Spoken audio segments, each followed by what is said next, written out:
New York is getting ready to say goodbye to a familiar yellow friend.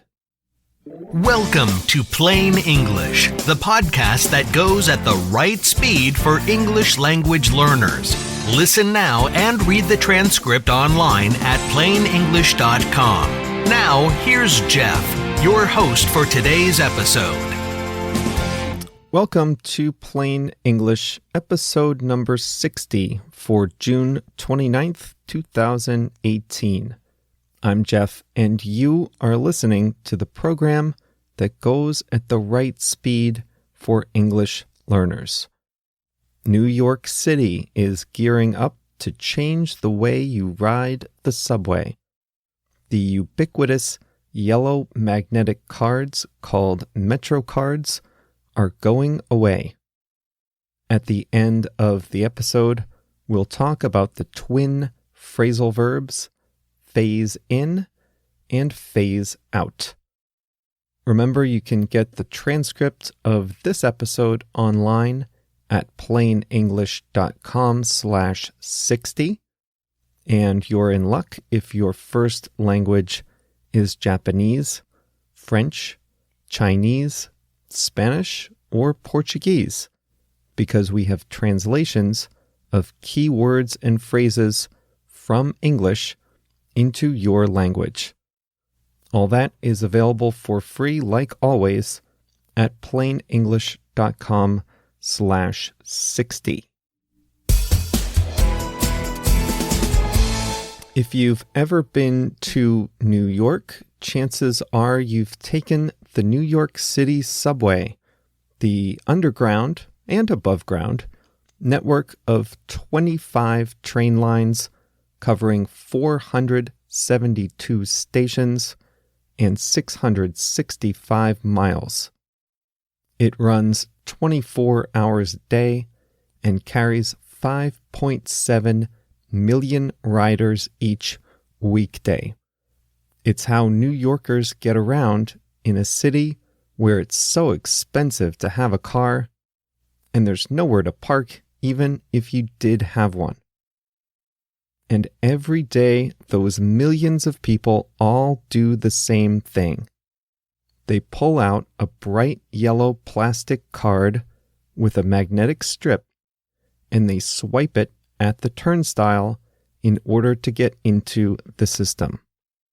Once you're in, you can take the trains however long you want, whether it's one stop, or you can ride all day if you want to. Those yellow cards that give you access to the New York City subway are called MetroCards, and they are going to be retired. The MTA, the agency that is in charge of public transit in New York, announced that it is going to phase out the MetroCard and replace it with a much more high-tech way to ride the 114-year-old subway.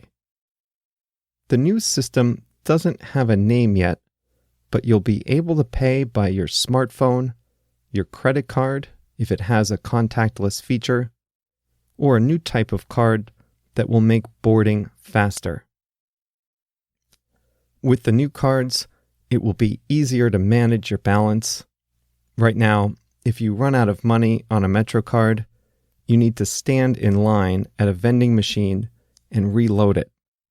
It's maddening when you're in a hurry, especially if the people in line ahead of you are slow and can't figure out the machines. But the new cards will let you skip the vending machine, which is a good thing. In some ways, New York is already way behind many other transit systems around the world, like London, Washington, D.C., and Toronto, which all have more high-tech systems. I think even the subway and Metrobus in Mexico City and the Transmilenio in Bogota all have some form of contactless card that you just tap before getting on. Chicago retired its paper cards years ago in favor of a system that lets you just tap and go. It speeds up boarding on trains and buses, and the cards are sturdier, and you can manage your balance online. We don't have a smartphone app, though, like in Seoul, South Korea, and in some places in China. I don't think too many people will miss the MetroCard once it's gone. It doesn't have the same nostalgia as subway tokens did. For 50 years, from about 1950 through the end of the 20th century, you paid your ride with a token. The tokens were these small little coins that were good for one ride. You had to buy them from a person or a vending machine and then drop them into the turnstile. They were tiny and easy to lose, so they'd show up in your pockets, in your backpack, underneath the cushions in your couch, wherever. And they were kind of like little souvenirs. In fact, you can still buy them on eBay for a couple dollars.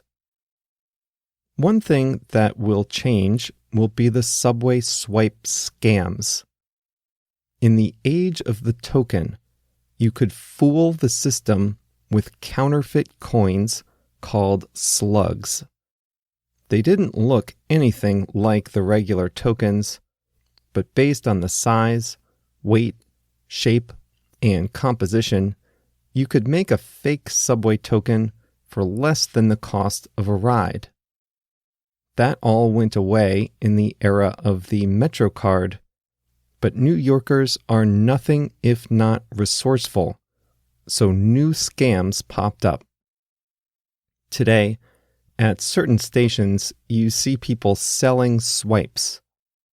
So these guys have unlimited ride cards that they buy for about $100 a month.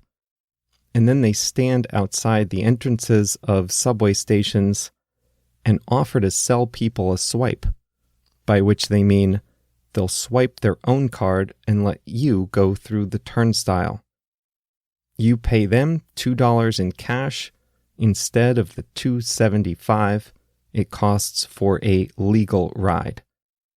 Anyway, so now the scammers, and this is all illegal by the way, now the scammers are complaining to the newspapers that the new payment system is going to put them out of business. Something tells me that they'll figure out a new scam soon enough. If you haven't been to New York and you still want to swipe the old MetroCard, don't worry. They'll be around for a while. The new system will be phased in gradually, and the plan is to officially retire the MetroCard only in the year 2023. Today I want to say hi and good luck to Ghislaine. She's listening from Sao Paulo, Brazil, but will be moving to Canada soon and is listening to Plain English as a way to get ready for her move. Congratulations and good luck, Ghislaine. I know you'll make lots of great friends in Canada. One great way to stay connected with Plain English is to get the show emails each time a new episode comes out. The emails have one additional explanation of a phrasal verb, expression, or other word. I usually have a hard time choosing just one to talk about in the main program, so I put an additional one or two in the emails I send out. So that's 2 more English phrases or words a week that you can learn just by signing up for the episode emails. Head over to plainenglish.com/mail, M-A-I-L, and enter your email address, and you'll get those each time a new Plain English episode comes out. Today, I want to tell you about a pair of phrasal verbs. They're kind of like twins. The words are phase in and phase out. Phase is Phase. New York is going to phase out its old system of MetroCards, and in its place, the city is going to phase in a new system that lets you pay by phone or by a new electronic card. The system, like you heard, is going to take place over a number of years. They won't just cancel the MetroCard at midnight one day and make everyone use the new system starting at 12:01. They're going to do it gradually, in phases, in stages. So when you cancel or replace something gradually, you phase it out. And when you gradually introduce something new, you phase it in. The word phase by itself means a stage or a part of a project. If you're doing a big project at work, it might have 2 or 3 phases, 2 or 3 big parts. That's a phase just by itself. When you use it as part of the phrasal verb phase out or phase in, you mean you're retiring something or introducing something in stages or in parts. And that is how they are going to transition the cards on the New York subway. When the subway phased out the tokens, they still let you use tokens alongside the MetroCards for a while. Then they accepted tokens but didn't sell them. And then finally they didn't accept tokens anymore. They phased it out. If you live in Europe, and if you are of a certain age, you may remember when they phased in the new euro currency. Prior to the euro, France had the franc, Germany had the mark, Spain had a peso, Italy had the lira. All these countries that now use the euro as their currency once had their own national currencies. When the European Union agreed to create a common currency, they decided to phase in the new currency over a long period of time. There was a transition period where both currencies were valid, but over time, the old currencies were phased out and they are now no longer accepted. I was in Europe on the first day of the euro paper currency. The euro had existed before as an electronic currency, but on January 1st, 2002, Europeans all got their first look at the coins and bills that would be their new money. I was in Switzerland for New Year's Eve. Switzerland is not part of the EU, so they kept their Swiss franc currency. But I took a train early in the morning on January 1st from Lausanne, Switzerland to Munich, Germany, and I stepped off that train into a scene of total pandemonium. That means total craziness, as the Germans were first seeing and touching the new bills, figuring out how much they were worth, what kind of change to give, all that. I was very fortunate to have witnessed such a big moment in history firsthand. So now you know phase in and phase out.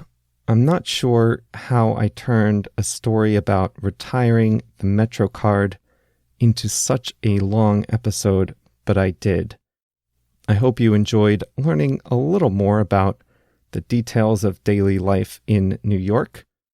If you do like and value plain English, follow us on your Apple Podcast app or on Spotify or wherever you listen. If you do happen to listen on your iPhone, take a moment to leave a review for us in Apple Podcasts.